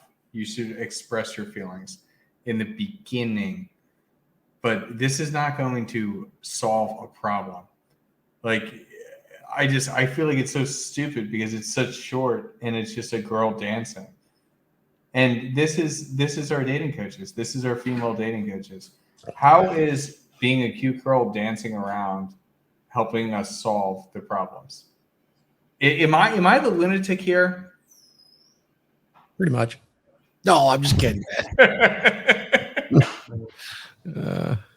What would Lawrence say? He has that one he had that short clip of The Sopranos about your feelings.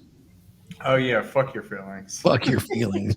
Yeah. But HUD, what it does, it solves her problem. It gives her validation. She's making money off of it. So think about that. Yeah. Most people are after themselves.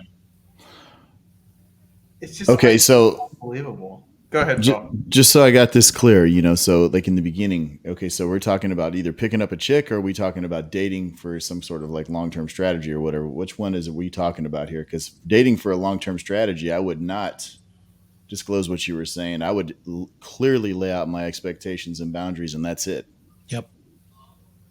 And if she can't meet him, then you're not the one. See you later. Well, this actually comes full circle to what I was talking about before.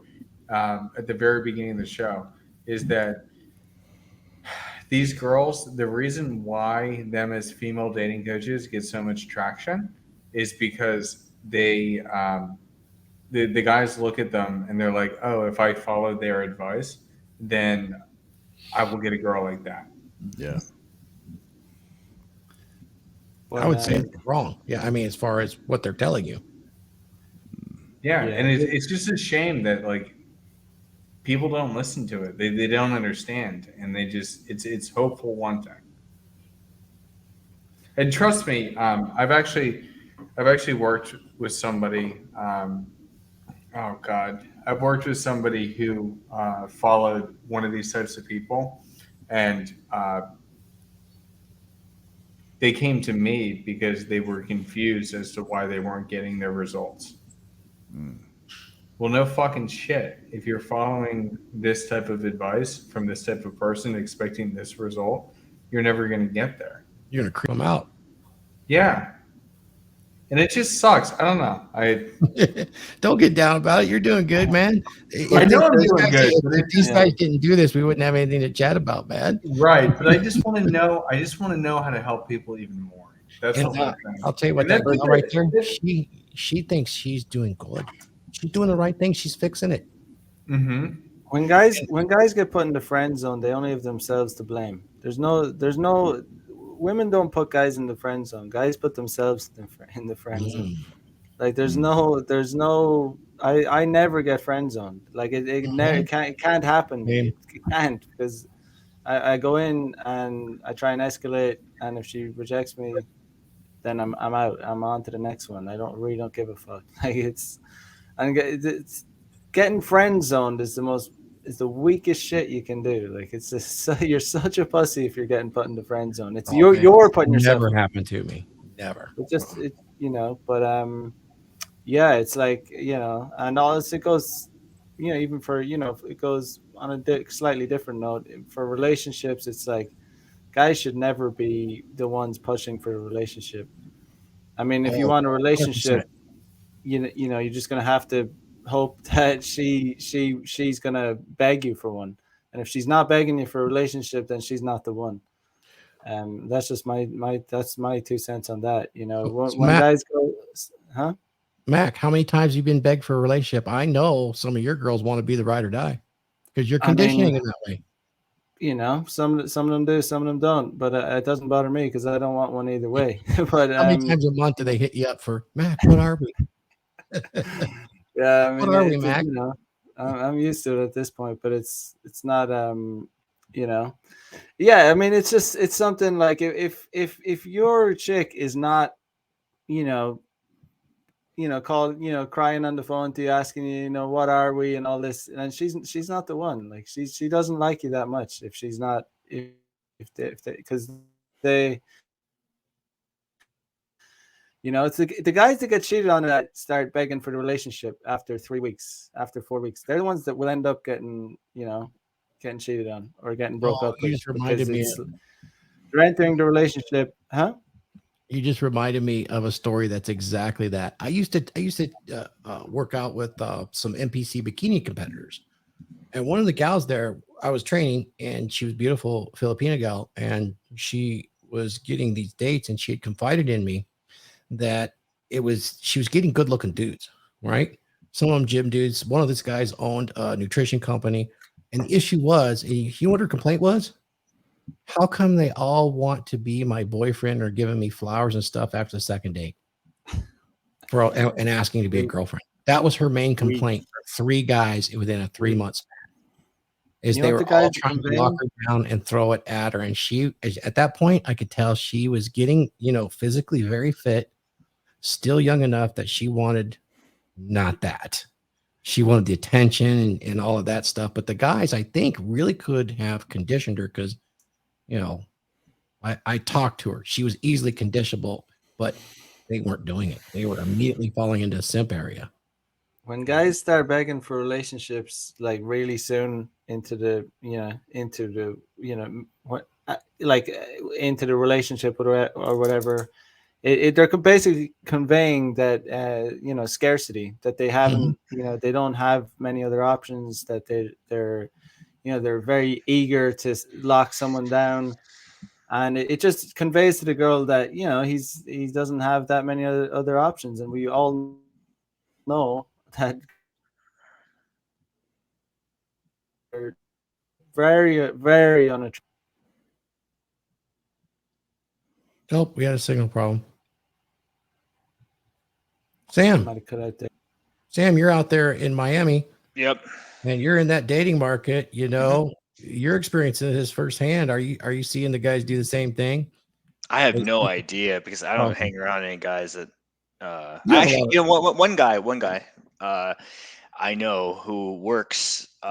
He was working at the front desk of my gym, and he was telling me all about kind of his breakup and how that went.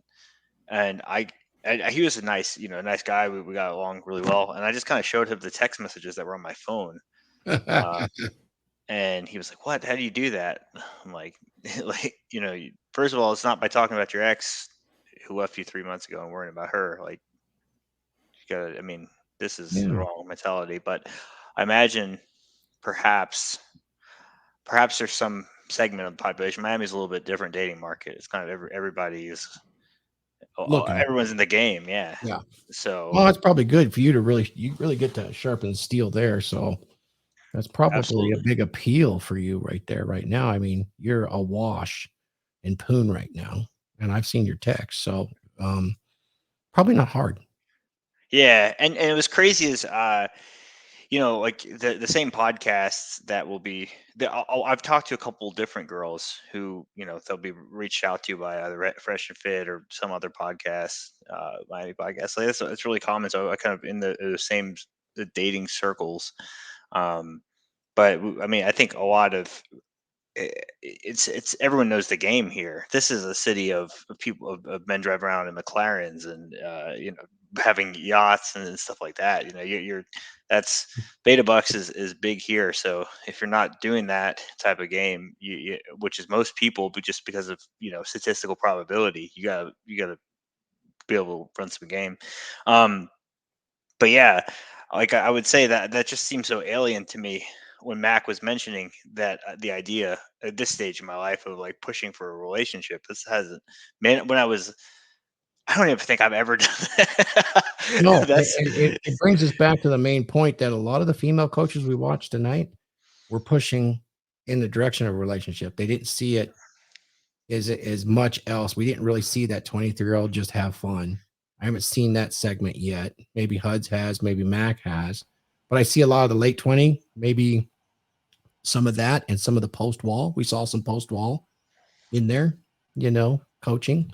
So yeah, a lot of projections there as far as the female coaches. So I would hope that when young men that are struggling with relationship and dating would reach out to some men that have experience like Huds, Mac the Day Gamer, get the fundamentals right and understand exactly what women are attracted to. And as you develop your identity, it's going to take some time as a man. You really Yeah. don't peak out until you're in your 30s, you know, and then it gets even better. Let me tell you, 60s where it's fucking at, man. So let me tell you. So actually, I've seen, you know, one thing I will say about Huds, I've seen him work in real life. Can I tell the story of the burger joint? Oh, dude, please do. Okay, so literally, I met this guy for the first time in my life. We're talking about, and he goes, "Yeah, I could totally go talk to this girl." Meanwhile, she's sitting around three men, it's just her.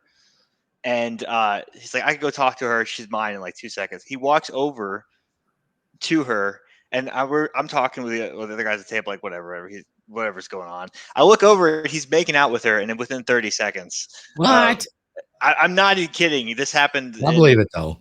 Yeah, this happened in North Beach in Miami. I could not believe it. So just like talking about receipts, you'll see it in real life. If you want to learn how to do that, I mean, you would reach out to him, reach out to Mac. I've seen everybody who's on Instagram, if you're following him on Instagram, knows the deal. So I just can't recommend these guys enough. They really know it upside down, inside out. You know, they know the game. Well, that was a good story. I appreciate that. It doesn't really surprise me. I mean, I chat with Huds and Mac, and both these guys helped out on the infamous Game 9000 super secret XXX webinar, and these guys have game. Now, it's at a different level than just dating, so be warned about that. Maybe we'll do another one in the future sometime. So with all of this, let's go ahead and do a wrap up, gentlemen. I'm sorry I missed Mark. I'll do that for Mark's inspiration, guys. We'll be broadcasting to his channel. Go check him out. He's more of a mentor, but also a coach for men to improve themselves. Very inspirational channel. He's got a book out, which is called Coming Home, about his struggles being out of the country for a long time and facing struggles raising 6 children by himself. So he's got a lot of experiences, and you could learn a lot from Mark. Mark and Phil just did a broadcast yesterday. I caught a piece of it. It was really nice to see those guys chopping up. Mark does his broadcast with his children.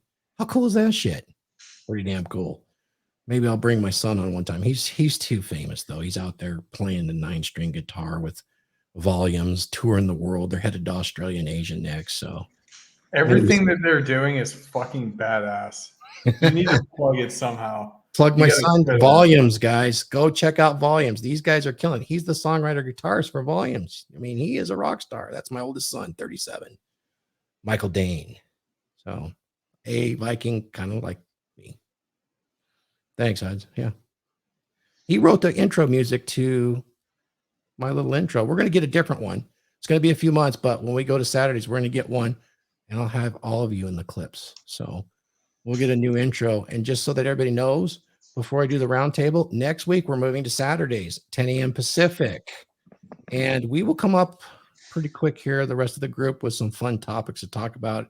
And we might stray off into some other areas, and we might invite some women that are aware to have an open discussion about the future of men and women.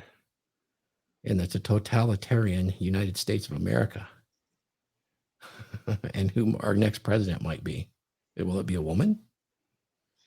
Maybe it will be a trans, huh? Who knows? Oh, dang, did I just demonetize myself? Oh, I'm not monetized anyway. It doesn't really matter. But at least the other 2 channels got demonetized. I got to be careful. So, guys, I'll go ahead and start wrapping it up today. Follow me, Instagram, rp.thor.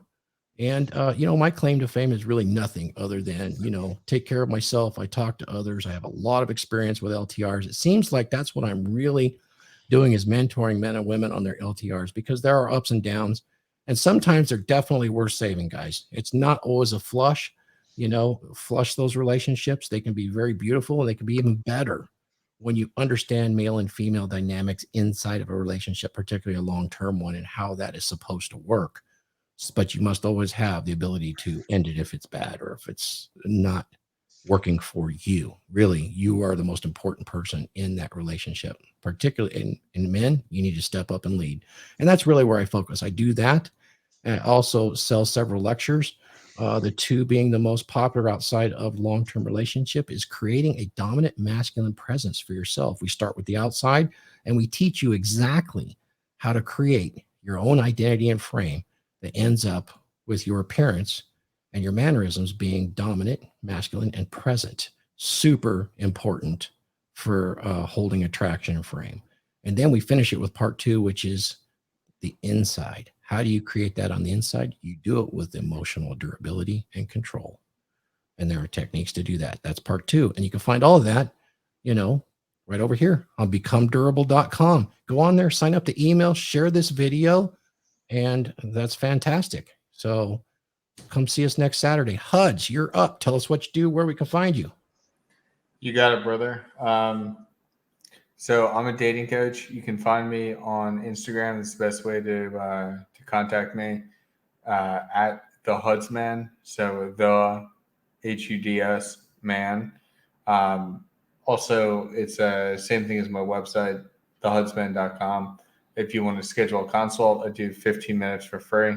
And then we go from there. We kind of scale it out and see what we need to do. But yeah, I'm just, dude, I'm so super pumped. We're doing, we got the plunder going on. We have that exciting thing coming this Tuesday with the NLP guy on the DragonShip. Yeah. And it's gonna be first class. It's gonna be fantastic. Yeah, no, it's a great cross collaboration of groups, which I think is going to be fantastic. So we'll clarify, everybody. That's for our memberships, our paid memberships. We have monthly paid memberships. Mm-hmm. We are putting the teams together for a special lecture and Q&A about yourself involving neuro-linguistic programming to improve your life. Would that be fair to say? That's a great way to put it. Yes. So we're bringing these two groups together, and it's going to be absolutely fantastic. If you're not on the DragonShip yet, get on the fucking DragonShip. That's all I have to Go say. sign up. You could do it at Become Durable. Yeah, becomedurable.com. Make it happen, because it's going to be absolutely fantastic. What we're doing is we're bringing this guy on, and oh man, he's going to be giving a special trance that will put you into a state of hypnosis, and it is wild. I will share, because these groups are private, I will share my experience before we get started. I'm not going to share it here, but my experience last Saturday was something wild. So I just have to say, get involved. It's all Thanks, it is. Alex. Mac the Day Gamer, we're so pleased that you've joined the panel, and we hope you're able to continue to do so, man. Your knowledge is right down on the streets. I mean, you're in the war, and you're winning, man. What can I say? Yeah, man, thanks for inviting me, and I enjoyed everyone's take. Yeah, so you can, best way to see me is probably Instagram, Mac the Day Gamer. I'm a proponent of cold approach, meeting chicks in real life. I think it's the best way. I get the best results out of it. I think it's the best way for men. So yeah, no, follow me on Mac the Day Gamer. You can email me macthedaygamer@gmail.com. Check out my website. But yeah, I basically guys that want to experience an abundance of sex, I teach guys how to do that. From my own techniques, my own life experience. So yeah, cool, man. I actually got to roll out now too. So we'll be in touch. Sounds good. Randall, tell us a little bit about yourself, man. We're glad to have you on the panel. I'm going to talk to you about some possible collaborations that you and I might be able to do if you're interested. But tell us what you're up to, man. You're a good contributor. We appreciate it. So thanks for having me on. I don't coach anybody, or I just I help give advice to anybody who wants it. I'm on Instagram at Talon the Titan. You guys can follow me on there. Yeah, like I could just vouch again for the DragonShip. If you're not in a men's community, it's a great one to join. If not, find one that fits well with you. Just take responsibility for yourself, guys. Thanks, Randall. Chat with you later, man. Sam. Hey, I'm Sam. I work in the IT field, make websites and software, all sorts of software from your local small business to blockchain. And I can also teach you how to get into the field. You can reach me at Sam Saying Yes on Instagram. And I can teach you how to get into the field, how to get a software job, how to get multiple software jobs, how to manage multiple software jobs, or manage multiple women. Come talk to me for free on Instagram. Thank you, Sam. And my favorite voice, Phil. What's up? What's going on, man? Thanks for having me today. This is a great panel, great discussion. You can find me at philfosterfitness.com. That's my website. Right there, we do custom training programs through the app I've designed and developed. We've got supplements. I also have a men's community that I work with, all my training clients that I work with, both through the subscription-based training and through the app. We talk more privately there on relationships, how to be a better male figure in this crazy world, and definitely not live on emotion. But you can find me at Phil Foster _ on Twitter, Instagram, and Facebook. Hit me up. If you guys need to chit chat about anything, anytime, DM me. We can talk, whatever. It's all good. Thor, thank you so much. Look forward to next Saturday. Oh yeah. And one more thing about Phil's his group too. If you're a member there, you have access to the plunder. I know that Huds keeps talking about it. Guys, if you have access to any of those communities, the plunder is where it's at. We're in a giant economic turmoil right now. If I was to total the assets of the guys that are teaching on the plunder, it's a 6-part lecture series. It's $1 billion or more of assets these guys have internationally. They're going to teach you about the psychology of the markets. Why would that be important to a man? Oh, well, to acquire resources and to provide for himself and his empire might be important. Opportunities are going to show up, and if you don't know how to see them, they'll pass you by, and some of them will be once in a lifetime. That's why we call it the plunder, because we're going to be ready for it. So if you're in those groups, go get in. If you're not, go join. Yes, sir. You will be plundered. Okay, guys, we'll see you next week. And let me get us ready to go out. And here we go. Skull.